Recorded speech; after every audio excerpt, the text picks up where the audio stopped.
Good evening, and thank you for joining me here on Transformed by Truth. I'd like to speak with you about the importance of leaving good memories for your children. As parents, I don't think that we fully understand what type of world our children are growing up in. A lot has changed since the days of our childhood, and sadly, not all for the better. At best, our world is cold, callous, and cruel. But what I see going on today, to be honest, terrifies me as a parent. The evil, the hatred, the lies, the chaos. All of these things trouble me as I think about the world that my daughter is growing up in and the world in which she will enter. There are times where I wish that my daughter would just forever stay young so that I could shelter her from all the evil and protect her from the realities that lie ahead. Do you ever think that way, or is it just me? Do you ever look at the world around you and say, man, this is going to be hard for my children? Do you ever consider what's going on around and saying, well, I wish they didn't have to know this or face this or see those types of things?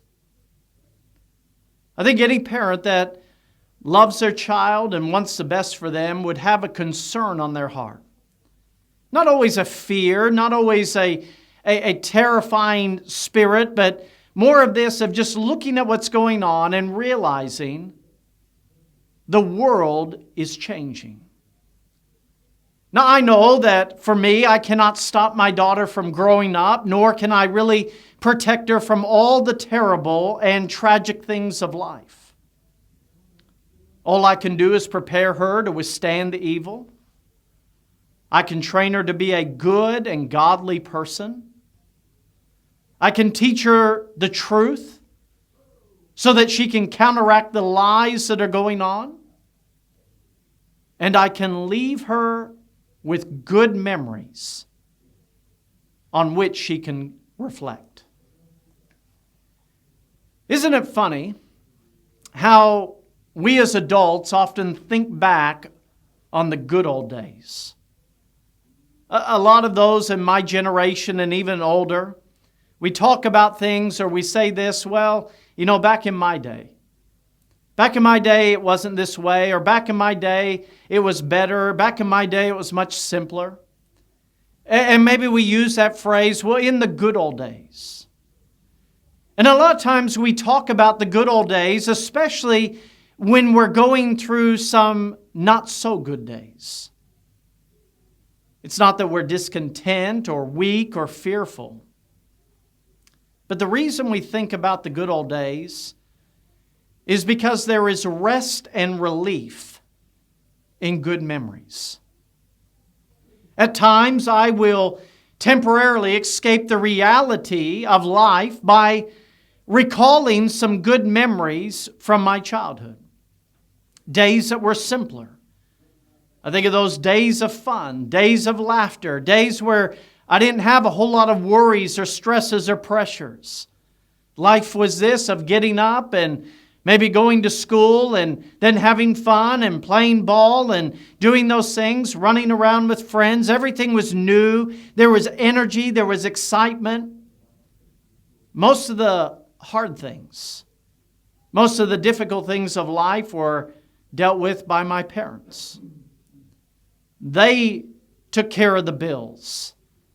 They fought the battles. They sheltered the best that they could from those things that would be devastating and tragic in my life. We think about our childhood. I know it's not the case for everybody, but a lot of the days that we lived in our youth were much simpler than the days in which we're living as an adult. But when we grew up and we realized that the world was not always a good place, that the world was not always going to treat you fairly, We experience that rude awakening that life is hard and life is difficult. And many times when we face that reality, we start to think back or even wish to go back to the days that were much simpler and easier and maybe in some cases more peaceful than they are now. And what I'm saying in this is that our children will need some good memories in their adult life. They will need some good memories to really offer their mind some relief and some rest from the things that they're going to have to face and the battles that they're going to have to fight and the tragedies that they're going to have to experience. They will need something in which they can revert back to that will give them rest and relief. And so that raises a question. What good memories are you creating for them? See, as a parent, you have the responsibility to train your children, to discipline your children, to make sure that they are educated, to take care of their needs so that they can grow up and be strong and healthy. There are a lot of demands, a lot of responsibilities for us as parents. And what I am submitting to you is this, is that part of that responsibility is that we would create good memories for them. That their upbringing would be something that they could look back on and rejoice in. Something that they could look back on and say, this brings me relief and it brings me rest. Do not send your children out into this world without good memories of their childhood. See, the reason is, good memories will bless them. Bad memories will break them. As you think on your own childhood, you look back and you see some things, hopefully, that are good. And they encourage you in the now. They remind you of something, that your life is not as tragic and as hard as you have come to believe it is. That there have been good times, there have been times of joy, there have been times of energy and excitement. And as you look back on your childhood, hopefully you have that memory that your parents loved you, that they cared for you, that they supported you, that they taught you what was right, that even in those times where they had to correct you, it was good for you. But if you look back on a childhood where there is rejection and abuse and abandonment and all of the negative things, does it not break you now? Does it not influence you now where you say, why did I have to have that childhood? Why was I treated that way? Why was I looked down upon, rejected, cast out?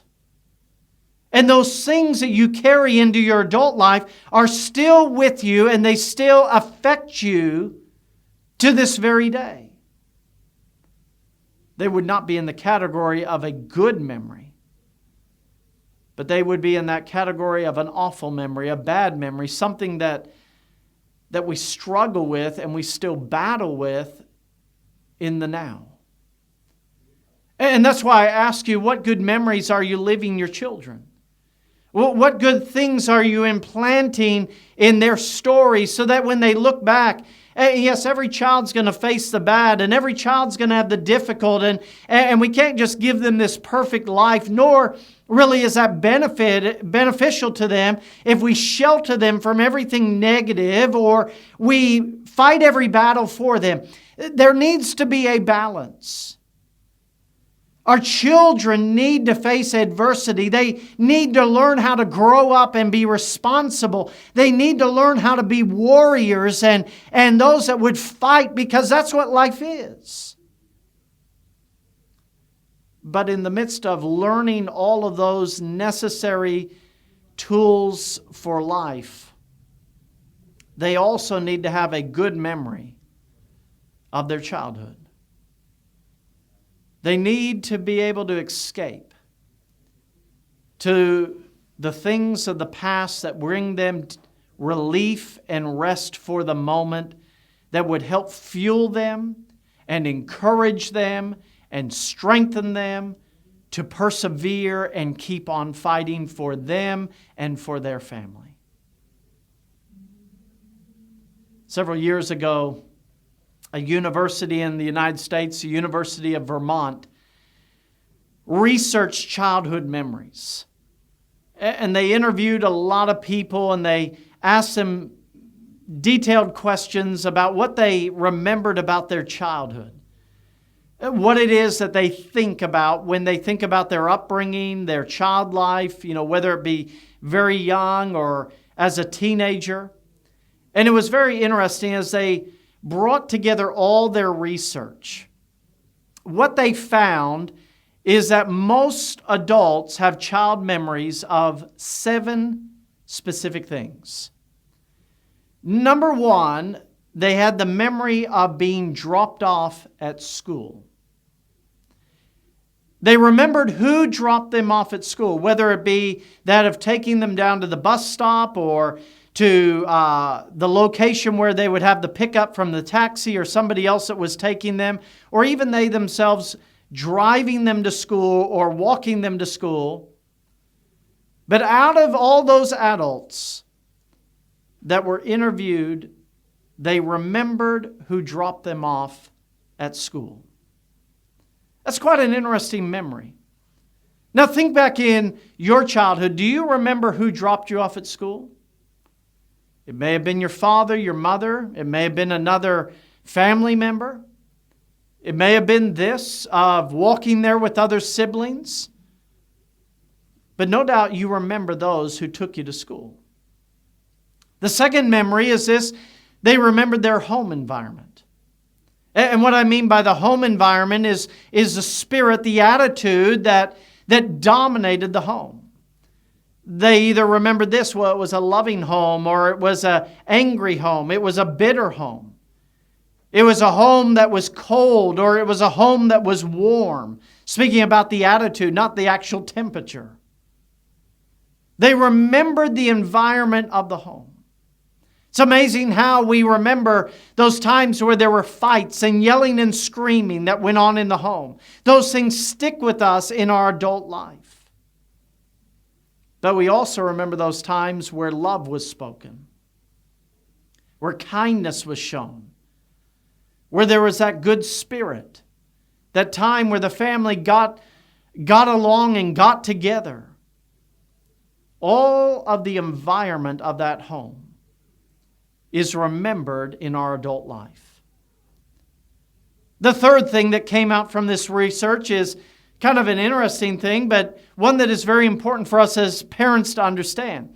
That most adults remembered times where they were jumping, running, swinging, and climbing. They remember those things. So what is this? This is their activity. The activity of their childhood.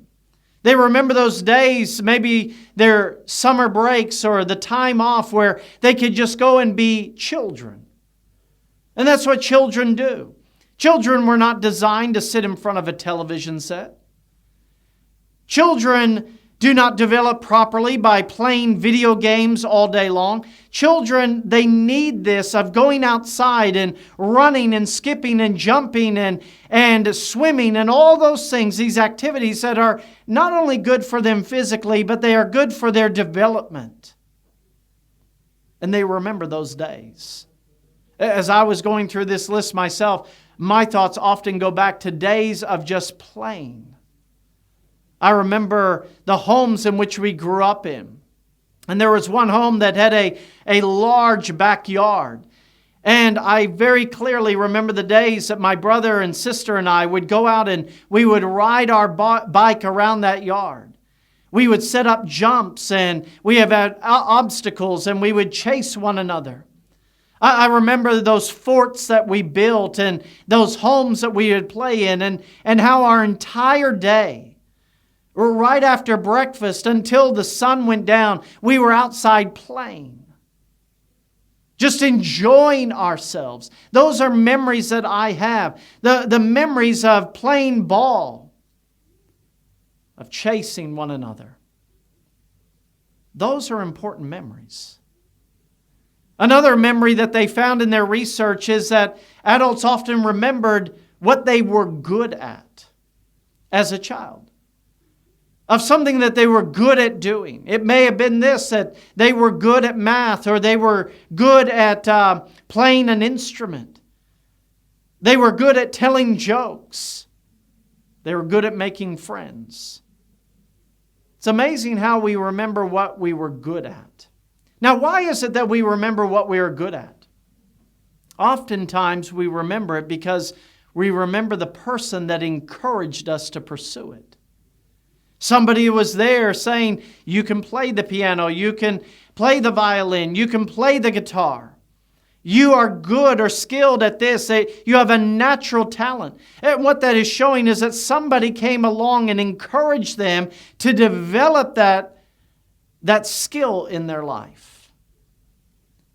And we remember the things that we were good at. Another memory is this. We remember the people that we liked and the people who liked us. You say, well, that's kind of interesting. Most of the people I remember are those who didn't like me and the people that I didn't like. That's because there was an environment and an encouragement, a passing on a spirit of bitterness and resentment.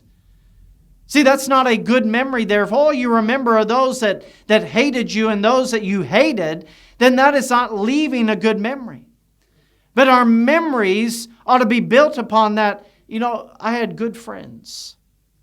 I had somebody that liked me and invested in me, cared about me, loved me. And these are the people that I liked and I loved and I cared about. That's a good memory. Another memory that they found is that adults would often remember being part of a community. Now, this can cover a large area. It could be the village that they grew up in, the neighborhood. It could be a church that they were a part of. It could be simply a school. It could be going to a camp. It could be their circle of family friends. Do you know that all of us desire to be connected with other people? It doesn't matter how introverted you are, where you like to be by yourself, or you get a little anxious being around large crowds. And there are differences in our personalities. Some people, they want to be around as many people as possible. They thrive in that environment. Or maybe you're like myself, that you're more reserved. You don't mind being by yourself. But even at the end of the day, we all desire to be connected with somebody and something. It gives us purpose. It helps bring value to our life. It builds us. We need other people. And by the way, we need the right type of people in our life. Not those that are negative, not those that are destructive, but we need to be part of a community, a group, in order to develop and grow as a person. And many adults remember that type of environment in which they were. That's why it's so destructive in adults to be raised in an environment that was negative. They're going to struggle with that. They're going to have some challenges and battles that they wouldn't have otherwise if they were raised in a good community and a good environment. And all those things we remember. The final thing that they found was this, that adults, they remember this about their childhood. They remember the notable places and structures. Isn't it funny? We remember homes that we lived in. In fact, I can, with fairly good detail, I can remember almost every home that my family and I lived in growing up.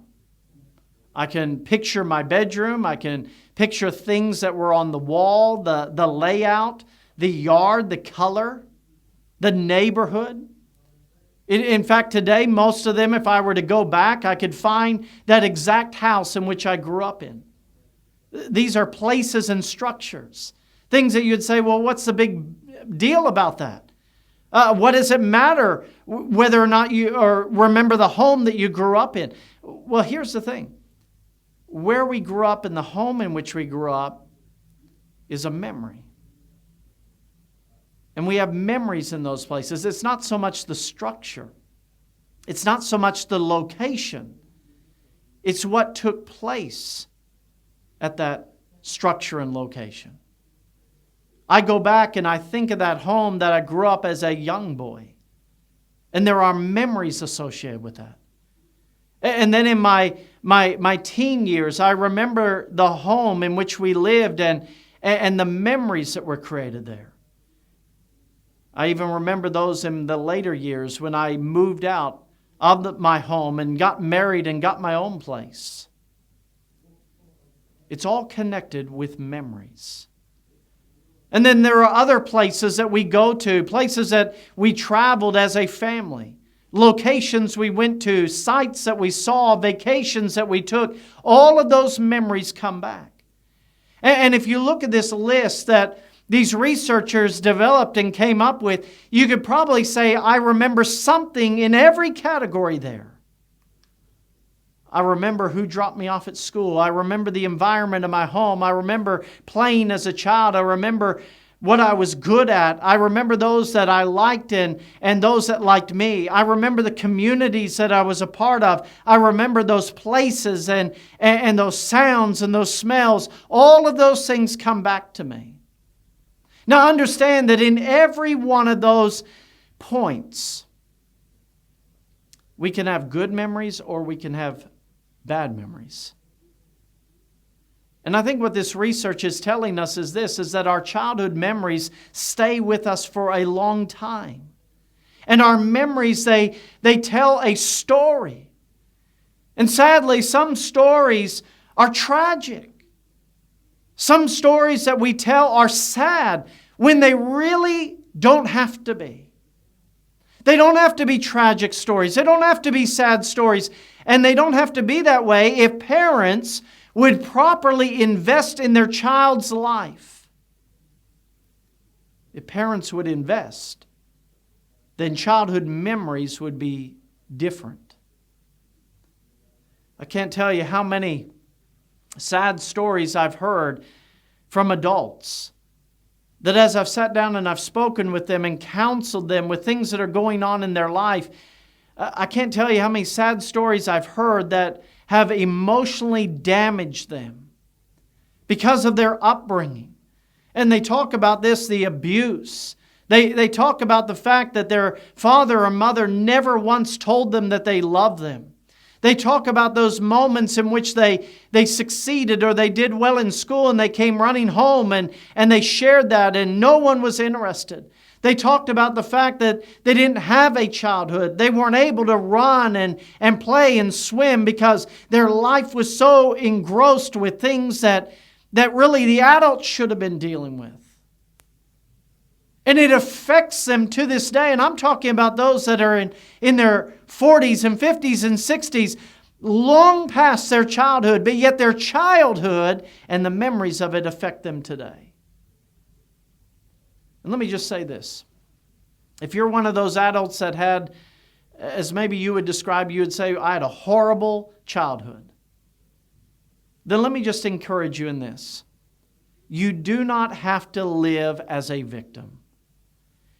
Whatever happened in your childhood, and there are some terrible, terrible things that have been done to children, and they continue to be. And it breaks my heart to hear what children have to go through. And as much as we would wish and say this needs to stop and these things don't need to go on, we know that we live in a very cruel and wicked and callous world. And sadly, they are going to continue. And children will grow into their adulthood and they will be victims of their childhood. But here's the encouragement. You do not have to live as a victim. Because Jesus can heal the wounds. Listen to what Jesus, or what is said about Jesus in Luke chapter number 4 and verse number 8. It says, the Spirit of the Lord is upon me, because He hath anointed me to preach the gospel to the poor. He has sent me to heal the brokenhearted, to preach deliverance to the captives, and recovering of sight to the blind, to set at liberty them that are bruised. Yes, the first thing that Jesus came to do is to deliver the gospel, the message that we can be saved and forgiven of our sins. But He didn't just come to save us from our sin, to deliver us from the judgment to come. He also came, as you see there, to heal the brokenhearted, to deliver those who are captive to their past, captive to their thoughts, captive to the abuse that they've suffered, to recover them, to set them at liberty. That is what Jesus can do for you. And I'll tell you, there are a lot of adults that are struggling with what has happened in their childhood. And again, as much as I'd feel bad and I'd feel sorrowful and I'd feel compassionate towards what you had to go through, I know those things don't change what has happened. And so my best encouragement to you is this, is let Jesus heal the wound. The scar may never go, but let Jesus heal the wound. Let Him help raise you out of that of being a victim. Let Him teach you how to be an overcomer. And then most importantly, let Him instruct you through His Word how not to give your children the same type of childhood. Because my friend, you don't have to victimize your children. You can give them good memories. And let me just very quickly give you 4 things that I think are important in developing good memories for our children. Number 1, our children need to have a family tradition. We give them good memories by having family traditions. And that will be unique to every family. My family has traditions that are unique to us alone. It doesn't mean that there's not another family in the world that does the same thing. But what it means is this, is that we're not just following what everybody else does. We're not looking at other families and saying, well, what do you do? And then copying it. We have our own individual tradition. Things that we do on birthdays, things that we do on holidays, things that we do every single week, things that we do every single day. Traditions for our family. Traditions are very important. They need to be good traditions, and I would say Bible-based and God-pleasing traditions. But our children need to have traditions. They need to be able to identify with your family.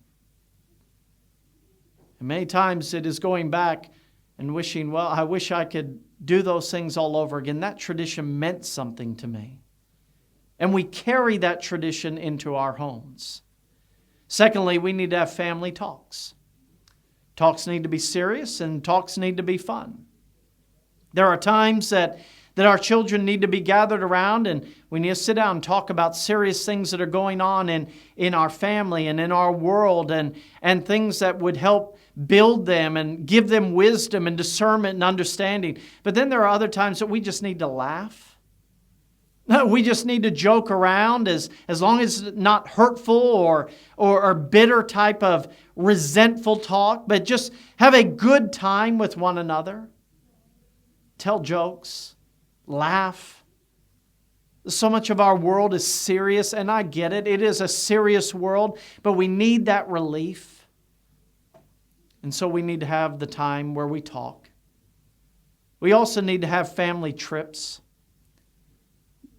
Now, I realize not everyone's going to be able to go on an extravagant vacation, but we can take walks, we can take hikes, we can go to the park, we can do things together as a family, and those things create memories.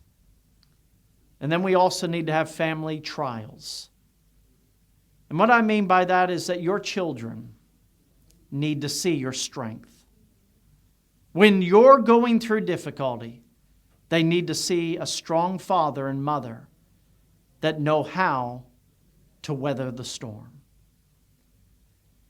You know, one of the things my daughter does from time to time is she comes to me and she says, "Dad, do you remember?" And then she retells a story. She reminisces about something in the past. And that reminds me, I'm leaving her a memory. And I want to make sure that the memories that she has of me are good memories. I encourage you, leave your children good memories.